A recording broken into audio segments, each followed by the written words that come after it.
پہلے آپ یہ ویڈیو دیکھ لیجئے۔ پہلے تو حضرت یہ بتائیں کہ المحند المفند جو کتاب ہے علماء دیوبند کے عقائد کی ہے، اس میں جو 3 عقائد ہیں، تو اس کی کوئی دلیل ہمیں مل جائے قرآن سے، نبی صلی اللہ علیہ وسلم کے صحیح فرمان سے، تاکہ لوگوں کو پتہ چلے کہ عقائد جو ہے علماء دیوبند کے قرآن و سنت کے مطابق ہیں، اس میں تو کوئی معاملہ ایسا نہیں ہے۔ اسی طرح ہی المحند کے اندر یہ عبارت لکھی ہوئی ہے کہ جو قبر کی جو مٹی ہے وہ آپ صلی اللہ علیہ وسلم کے ساتھ مس کر رہی ہے، یعنی کہ جو ٹکرا رہی ہے تو وہ عرش سے افضل ہے۔ اب انجینئر صاحب نے ایک بار یہ بھی بحث شروع کر دی کہ نیچے مسلح چادر ہے وہ آپ صلی اللہ علیہ وسلم کے ساتھ ٹچ نہیں ہو رہی، تو ادھر تو پھر بات ہی ختم ہو جاتی ہے نا کہ المحند میں یہ لکھا ہوا ہے کہ جو مٹی مس کر رہی ہے، ٹکرا رہی ہے، وہ عرش سے افضل ہے۔ تو یہ شرک کیسے ہوا کہ جب عرش ہے وہ بھی اللہ کی مخلوق اور جو مٹی ہے وہ بھی اللہ کی مخلوق، تو یہ تو آپ صلی اللہ علیہ وسلم کی کیا عظمت بیان ہو رہی ہے کہ جو آپ صلی اللہ علیہ وسلم کے ساتھ مٹی ٹکرائی وہ کیا عرش سے بھی افضل ہے۔ تو یہ جو ہے وہ المحند المفند کے عقیدوں کے جواب ہیں، ہاں لیکن واضح طور پہ نہیں ہے، لیکن اگر آپ اس میں غور و فکر کریں گے تو یہ عقیدے شرک اور قرآن اور حدیث کے خلاف نہیں ملیں گے آپ کو، یہ قرآن و حدیث میں سے ہی ملیں گے، قرآن اور حدیث کے خلاف نہیں ملیں گے آپ کو، یہ قرآن و حدیث میں سے ہی ملیں گے، قرآن اور حدیث کے خلاف نہیں ملیں گے آپ کو، یہ قرآن و حدیث میں سے ہی ملیں گے۔ بسم اللہ الرحمن الرحیم۔ میرے بھائیوں ویڈیو دیکھیے، آپ نے مولانا صاحب یہ بتاتے ہیں کہ یہ عقیدہ قرآن و حدیث کے خلاف نہیں ملے گی۔ میرے بھائیوں یہ عقیدہ قرآن و حدیث کی اتنی زیادہ مخالفت کرتی ہے آپ سوچ بھی نہیں سکتے۔ اس ویڈیو کا تفصیلی جواب جو ہے وہ قرآن اور حدیث سے دیں گے انجینئر محمد علی مرزا صاحب۔ میرے بھائیوں ویڈیو کو کمپلیٹ اینڈ تک ضرور دیکھیے تاکہ آپ کو پوری بات سمجھ میں آئے۔ بنا کسی تاخیر کے اللہ کا نام لے کے شروع کرتے ہیں۔ ہاں جی، پہلا سوال ہے، پچھلے دنوں رمضان مبارک میں ایک نجی چینل پر حنفی بریلوی علماء اور حنفی دیوبندی علماء کی جانب سے امت کے سامنے ایک نیا عقیدہ لایا گیا ہے کہ نبی صلی اللہ علیہ وآلہ وسلم کی قبر مبارک اللہ تعالیٰ کے عرش سے بھی افضل ہے۔ اعوذ باللہ تعالیٰ۔ کیا یہ عقیدہ کسی دلیل اور قرآن و سنت کی نص سے ثابت ہے یا پھر خود ساختہ ہے؟ یقیناً جی یہ عقیدہ جو ہے وہ خود ساختہ ہی ہے، قرآن و سنت کی کوئی دلیل اس کے پیچھے کھڑی نہیں ہے۔ میرے بھائیوں اس میں کوئی شک نہیں ہے کہ قبر رسول صلی اللہ علیہ وآلہ وسلم کی حاضری اس کائنات کی عظیم ترین سعادتوں میں سے اور نیکیوں میں سے ایک نیکی ہے، اس میں کوئی شک نہیں۔ اور جو لوگ مدینہ شریف میں رہتے ہوں ان کے لیے تو یہ ہے کہ روزانہ ہی حاضری دے، اور یہ میں بات اپنی طرف سے نہیں کر رہا بلکہ صحیح سند کے ساتھ اہل سنت کی کم از کم 4 کتابوں میں، المصنف ابن ابی شیبہ میں انٹرنیشنل نمبر کے مطابق 11793 یہ اثر جو ہے وہ الموطا امام مالک میں بھی موجود ہے، فضل الصلاۃ علی النبی میں بھی موجود ہے، اور سنن الکبری البیہقی میں بھی موجود ہے صحیح سند کے ساتھ، کہ عبداللہ بن عمر رضی اللہ تعالیٰ عنہ جب کبھی بھی کسی سفر پر جاتے یا سفر سے واپس آتے پہلے مسجد نبوی میں 2 نفل پڑھتے اور نفل پڑھنے کے بعد پھر قبر رسول پہ حاضر ہو کر عرض کرتے السلام علیکہ یا رسول اللہ، اس کے بعد پھر سیدنا ابو بکر کی قبر پہ آ کے السلام علیکہ یا ابا بکر، اور پھر سیدنا عمر کی قبر پہ آ کے السلام علیکہ یا عمر یا السلام علیکہ یا ابتا، اے میرے باپ آپ پر سلام ہو۔ یہ ان کی روٹین، تو یہ سعادتوں میں سے ایک سعادت ہے جو عبداللہ بن عمر رضی اللہ تعالیٰ عنہ علیہ السلام مسلسل حاصل کیا کرتے تھے، اور آپ رضی اللہ تعالیٰ عنہ کی وجہ سے یہ امت کے اندر اس حوالے سے چیز پہنچی۔ لیکن میرے بھائیوں یہی عبداللہ ابن عمر جن کے بارے میں جامعہ ترمذی میں صحیح سند کے ساتھ ہے کہ جو نبی علیہ السلام سے اتنی محبت رکھتے ہیں، اتنی عقیدت رکھتے ہیں، کیونکہ یہ بات مجھے اس لیے ذہن میں آئی کہ وہ المحند علی المفند جو علماء دیوبند نے کتاب لکھی تھی حسام الحرمین احمد بریلوی صاحب کی کتاب کے مقابلے پہ، تو اس کا دفاع کرتے ہوئے وہ کراچی کے ایک مولانا صاحب کہنے لگے کہ ہم نے تو اپنے عشق رسول کو جسٹیفائی کرنا تھا اس وقت کے صوفی علماء عرب کے آگے، اس لیے ہم نے اس قسم کے عقیدے لکھ دیے ہیں۔ تو ان سے زیادہ عشق رسول تو جسٹیفائی کرنا چاہیے تھا عبداللہ بن عمر کو رضی اللہ تعالیٰ عنہ، جن کا آپ سن چکے کہ سفر پہ جانے سے پہلے اور واپسی پہ مسلسل حاضری دیا کرتے۔ ان کے بارے میں جامعہ ترمذی میں صحیح سند کے ساتھ موجود ہے کہ ان کے سامنے کسی کو چھینک آئی تو اس نے پڑھا الحمدللہ والسلام علی رسول اللہ، تمام تعریفیں اللہ کے لیے ہیں اور سلام ہو نبی صلی اللہ علیہ وآلہ وسلم کی مبارک ذات پہ۔ تو انہوں نے کہا میں بھی کہتا ہوں الحمدللہ والسلام علی رسول اللہ، لیکن چھینک کے اوپر ہمیں نبی صلی اللہ علیہ وآلہ وسلم نے یہ تعلیم نہیں فرمایا تم صرف کہو الحمدللہ، تم نے والسلام علی رسول اللہ ساتھ کیوں پڑھا؟ اب وہ آج کا مسلمان ہوتا تو کہتا جی تسی نبی دے گستاخ ہو، تسی درود شریف نو نہیں مندے، ہم نے کوئی گناہ کا کام کر لیا اگر اذان کے ساتھ ایڈ کر لیا۔ لیکن اس زمانے میں یہ کیڑے لوگوں کے دماغ میں نہیں تھے، ورنہ تو وہ کہتے کہ عبداللہ بن عمر آپ درود شریف کے ہی منکر ہیں۔ ان کو پتا تھا کہ جتنا نبی علیہ السلام نے تعلیم فرمایا ہے اس کے اندر غلو کرنا یہ بدعت کے اوپر مبنی ہے، وَكُلَّ بِدْعَةٍ ضَلَالَةٍ وَكُلَّ ضَلَالَةٍ فِي النَّارِ، سنن نسائی میں حدیث ہے صحیح سند کے ساتھ۔ ہر بدعت گمراہی، اور گمراہی دوزخ میں لے کے جانے والی، یہ چھوٹا معاملہ نہیں ہے، عشق کا نام دے کے تو گمراہیاں پھر پھیلا دیتے ہیں۔ صحیح بخاری اور صحیح مسلم کی متفق علیہ حدیث ہے، آپ صلی اللہ علیہ وآلہ وسلم نے فرمایا میرے ممبر سے لے کر میرے گھر تک جنت کے ٹکڑوں میں سے ایک ٹکڑا ہے، اس میں کوئی کوئی شک نہیں وہ ریاض الجنہ، جس میں آج کے دن نبی علیہ السلام اور سیدنا ابوبکر عمر رضی اللہ تعالی عنہما وعلیہم السلام کی قبریں ہیں، وہ سب جنت کے ٹکڑے میں، لیکن سلف صالحین میں سے، صحابہ تابعین تبع تابعین میں سے کسی نے جرأت نہیں کی کہ اس جنت کے ٹکڑے کو اللہ کے عرش سے افضل قرار دے دیا جائے، اور پھر یہ عقیدہ المحند علی المفند میں لکھا جائے، اور یہی عقیدہ پھر مفتی احمد یار خان نعیمی صاحب نے، یہ تو خلیل احمد سہارنپوری صاحب نے کتاب میں لکھا، مفتی احمد یار خان نعیمی صاحب نے مشکات کی شرح کے اندر یہی عقیدہ لکھا۔ اس کے بعد انہوں نے نور العرفان، ان کی جو قرآن کی تفسیر ہے، اس میں بھی انہوں نے، وہ تو ایک سٹیپ پھر آگے چلے گئے، انہوں نے کہا کہ جس مچھلی کے پیٹ میں حضرت یونس علیہ السلام رہے ہیں، وہ مچھلی کا پیٹ بھی اللہ کے عرش سے افضل۔ آپ ذرا اندازہ لگائیں، جانور کا پیٹ انہوں نے کہا اللہ کے عرش سے افضل ہے، کیونکہ وہ نبی اس میں کچھ عرصے کے لیے 3 دن اور 3 رات کے لیے رہے، اس لیے وہ اللہ کے عرش سے افضل ہو گیا۔ یعنی سب سے نچلی درجے کی اگر کوئی چیز ہے نا، تو وہ چیز ہے جو اللہ کا تخت حکومت ہے، اس کو انہوں نے کہنا ڈیگریڈ کرنا ہے، باقی انہوں نے جو جو غلوب کرنا ہے نا وہ انہوں نے کر دیا۔ اور آپ اندازہ کریں کہ یہ شرح مشکات میں وہ جہاں پہ دعا آئی ہے نا، لا الہ الا انت سبحانک انی کنت من الظالمین، اس کی شرح کی ہے انہوں نے، یہ اس دعا کی شرح ہو رہی ہے کہ علماء فرماتے ہیں کہ اس مچھلی کا پیٹ اللہ کے عرش اعظم سے افضل ہے، کہ ایک پیغمبر کا کچھ دن تجلی کا رہا، جب مچھلی کا پیٹ عرش اعظم سے افضل ہے تو حضرت آمنہ خاتون کا وہ شکم پاک جس میں نبی علیہ السلام 9 مہینے تک رہے، وہ تو عرش اعظم سے کہیں افضل ہوگا۔ پھر ساری در تک نہ آپ رہے، آپ کے غار ہرا بھی افضل ہے اللہ کے عرش سے، غار ثور بھی افضل ہے، آپ بناتے جائیں ایکویشن، کیونکہ جب آپ نے جھوٹ بولنا ہے، آپ نے بد عقیدگی پہ مبنی عقائد امت کو دینے ہیں، تو پھر بناتے جائیں، آپ کی منہ کو کون روک سکتا ہے؟ یہ تو قیامت والے دن ہی پھر ایسے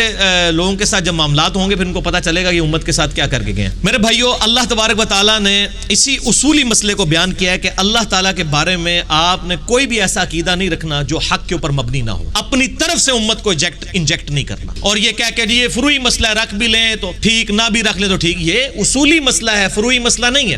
یہ آیت قرآن حکیم میں 2 دفعہ ریپیٹ ہوئی ہے، سورۃ المائدہ میں بھی آئی ہے اور سورۃ النساء کے اندر بھی۔ سورۃ النساء کا جو حوالہ ہے وہ زیادہ کریٹیکل ہے، اور یہ پہلے صفحے کے اوپر یہ آیت آئی ہے، اور سٹارٹ کے اوپر سورۃ النساء آیت نمبر 171، یا اہل الکتاب لا تغلوا فی دینکم، اے اہل کتاب اپنے دین میں غلو مت کرو، ایگزیجریشن مت کرو، بڑھا چڑھا کے چیزیں نا افراط و تفرید کا معاملہ نہ کرو، ولا تقولوا علی اللہ الا الحق، اور مت کہا کرو اللہ کے بارے میں کوئی بھی بات سوائے اس کے کہ جو سچی ہو۔ اپنی طرف سے نہیں یہ بات بنا دو کہ وہ جی مچھلی کا پیٹ اللہ کے عرش سے افضل ہے، سیدہ آمنہ کا پیٹ مبارک جو ہے وہ اللہ کے عرش سے افضل ہے، نبی علیہ السلام کی قبر مبارک کا وہ حصہ جو آپ کے جسم مبارک سے لگا ہوا ہے وہ اللہ کے عرش سے افضل ہے۔ مت کہو اللہ کے بارے میں مگر وہی جو حق ہے۔ انما المسیح عیسی ابن مریم رسول اللہ، بے شک عیسی ابن مریم اللہ کے رسول تھے، وکلماتہ، اور اس کا کلمہ تھے، القاها الی مریم، جو مریم کے اوپر القاء ہوا، وروح منہ، اور اللہ کی طرف سے خاص روح تھے، فآمنوا باللہ ورسولہ، پس ایمان لاؤ اللہ اور اس کے رسولوں پر، ولا تقولوا ثلاثہ، اور مت کہا کرو کہ وہ 3 ہیں یعنی خدا، انتہوا،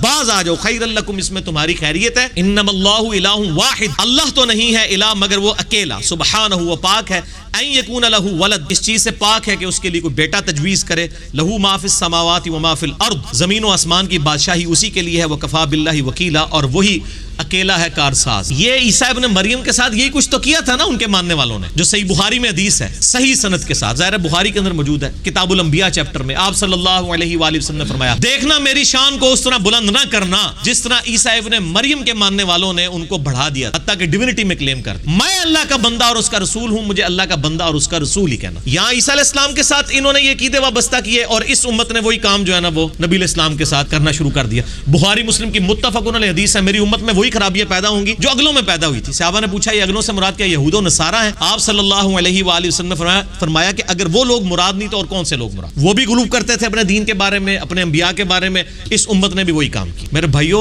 یہ کوئی چھوٹا معاملہ نہیں ہے اللہ کے عرش کے ساتھ اس طرح کے توہین آمیز کلمات پیش کرنا۔ اللہ تعالیٰ نے قرآن حکیم میں واضح طور پر فرمایا، الرحمن علی العرش استوى، رحمان اپنے عرش پر مستوی ہے جیسا کہ اس کی شان کے لائق ہے۔ ہم اس کی تفصیلات میں نہیں پڑھتے۔ پھر اللہ تعالیٰ نے اس عرش کو ایسی امپورٹنس دی کہ اپنا تخت حکومت ڈکلیئر کیا۔ نبی علیہ السلام کا آج مسکن مبارک کون سا ہے؟ آپ کے جسم مبارک کا قبر مبارک۔ اللہ تعالیٰ کا جو تخت حکومت ہے وہ خانہ کعبہ شریف نہیں ہے، مدینہ شریف نہیں ہے، اللہ کا تخت حکومت، اللہ کا عرش۔ ہم وہ تمثیل نہیں بیان کر رہے کہ اللہ اس پہ کیسے مستوی ہے، وہ تو میں ڈسکس ہی نہیں کر رہا، میں یہ کہہ رہا ہوں تخت حکومت اللہ کا وہ ہے. نبی علیہ السلام کا تخت حکومت مسجد نبوی شریف تھی. آپ اسی ریاض الجنہ میں بیٹھ کے فورن ڈیلیگیشنز کو بھی ملتے تھے, صحابہ کی مہمات بھی روانہ کرتے تھے. بعد میں آپ کی قبر مبارک بھی حجرہ عائشہ میں بنی. آپ کا تخت حکومت مسجد نبوی کا وہ پورشن جو ریاض الجنہ ہے. اللہ کا تخت حکومت کون سا ہے؟ عرش. اب دونوں کو اگر کمپیئر کرنا شروع کر دے کوئی, اور یہاں پہ وہ نہیں کمپیئر کیا, پتہ نہیں کہاں تک آگے چل. اللہ تعالیٰ کا تخت حکومت عرش ہے. بنی اسرائیل,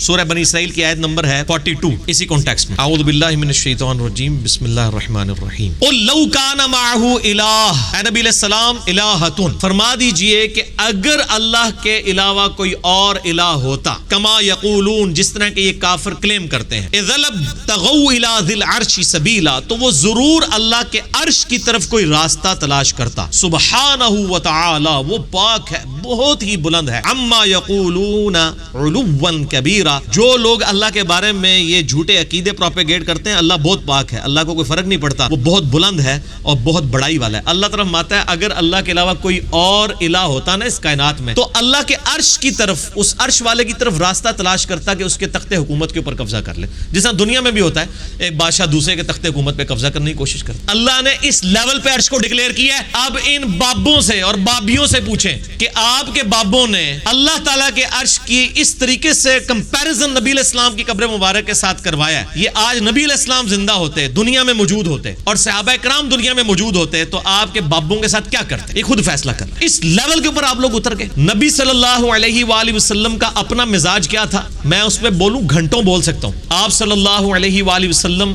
کے بارے میں صحیح مسلم میں حدیث ہے, کتاب الجمعہ چیپٹر.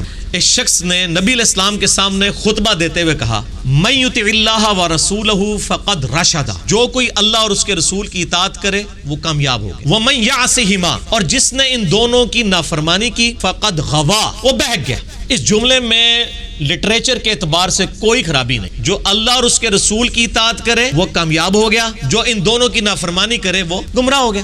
اس میں کوئی لٹریچر کی خرابی ہے, آؤٹ آف کانٹیکسٹ بھی نہیں. لیکن نبی علیہ السلام نے جب یہ سنا, آپ فرمایا بئس الخطیب انت, کتنا برا خطیب ہے تو نے یہ کیوں کہا کہ ان دونوں کی اطاعت؟ تجھے کہنا چاہیے تھا ومن یعص اللہ ورسولہ, جو اللہ اور اس کے رسول کی نافرمانی کرے. وہ آگے سے کہہ سکتا تھا یا رسول اللہ, میں نے یہ بات پہلے کر لی ہے نا کہ جو اللہ اور اس کے رسول کی اطاعت کرے وہ کامیاب ہوا, میں نے اللہ رسول کو پہلے یہ الگ کر لیا, اب دوسری دفعہ تو لٹریچر میں کرنے کی ضرورت ہی نہیں ہے, جو ان دونوں کی نافرمانی کرے. لیکن نبی علیہ السلام کو اس نے یہ جواب نہیں دیا, اس لیے کہ اس کو پتا تھا کہ یہ امام الموحدین ہے اور یہ کتنا کرٹیکل ایشو ہے. یہاں پہ لوگ کہہ رہے ہیں کہ جی وہ عرش الہی سے بھی افضل ہے, قبر مبارک کا وہ حصہ جو آپ کے جسم مبارک سے لگا ہے, وہ یہ بات کا رخ ہی بدل دیتے ہیں. وہ کہتا ہے جی دیکھیں نبی علیہ السلام تو اللہ کے سفیر ہیں, تو سفیر افضل ہوگا یا اللہ کا عرش؟ بھائی نبی علیہ السلام کا تو کمپیریزن ہی نہیں ہو رہا عرش کے ساتھ آپ کر رہے. آپ کے بزرگ بابوں کی عبارت آپ پڑھیں, انہوں نے کہا کہ نبی علیہ السلام کی قبر مبارک کی وہ مٹی جو آپ کے جسم کے ساتھ لگی ہوئی ہے وہ اللہ کے عرش سے افضل ہے. نبی علیہ السلام کو انہوں نے اللہ کے عرش سے افضل نہیں کہا. بات کا رخ بدل رہے ہیں, دھوکہ دے رہے ہیں لوگوں کو. نبی علیہ السلام کو تو سارے اشرف المخلوقات مانتے ہیں, لیکن بات کا رخ بدل دیا. اس نے کہا جی نبی کی اہمیت زیادہ ہوتی ہے عرش سے, نبی کے ساتھ تو کمپیریزن ہی نہیں آپ لوگ کر رہے ہیں. آپ کے بزرگوں نے لکھا ہے کہ وہ حصہ ہے زمین جو نبی علیہ السلام کی قبر جسم مبارک کے ساتھ لگا ہوا ہے. میں نے ہر بات کا جواب دے دیا, اگر وہ یہ کہیں تو میں یہ کہوں. بندہ تو پورا ریاض الجنہ, پوری زمین, آج تک تو کسی مسلمان نے یہ جرت نہیں کی کہ وہ کہہ دے کہ جنت جو ہے وہ اللہ کے عرش سے افضل ہے. اور وہ ریاض الجنہ جو زمین کا ٹکڑا ہے, اور جنت کا ٹکڑا ہونے کی وجہ سے زمین کے ساتھ ہے, لیکن ہے تو اسی جنت کا ٹکڑا ہے, تو اس جنت کے بارے میں کبھی کسی نے کلیم کیا؟ نبی علیہ السلام نے اس کو ڈانٹا اور کہا کتنا برا خطیب ہے تو. مسلم شریف میں تو یہیں تک حدیث ہے, ابو داؤد میں آگے الفاظ ہے اٹھ اذهب, دفع ہو جائے. یہ نبی علیہ السلام وَإِنَّكَ لَعَلَىٰ خُلُقٍ عَظِيمٍ, جو اخلاق کے بلند ترین درجے پر فائز ہیں. جب انہوں نے نبی علیہ السلام نے اللہ کی شان میں گستاخانہ کلمات سنے جو ہماری ڈاکٹرائن میں گستاخانہ نہیں تھے, لیکن نبی علیہ السلام اتنے سینسٹیو ہیں توحید کے معاملے میں, آپ فرمایا اٹھ دفع ہو جائے ادھر سے, اپنی شکل دور کر دے. یہ بات تو نے نکالی کیوں؟ اندازہ کریں. اسی طریقے سے مسند احمد میں صحیح سند کے ساتھ حدیث ہے, الادب المفرد میں بھی موجود ہے. اس شخص نے نبی علیہ السلام کو کہا ما شاء اللہ وشئت, اللہ کے رسول جو اللہ چاہے اور جو آپ چاہیں. اب اس کی بھی تعویل ہو سکتی تھی. نبی علیہ السلام فرمایا اجعلتنی للہ ندا, کیا تو نے مجھے اللہ کے مقابلے پہ کھڑا کر دیا؟ قل بل ما شاء اللہ وحدہ, بلکہ کیا اکیلا جو اللہ چاہے. اور میں آپ کو اس میں ایک اور بات بھی بتاؤں کہ نبی علیہ السلام کتنی احتیاط فرمانے والے تھے.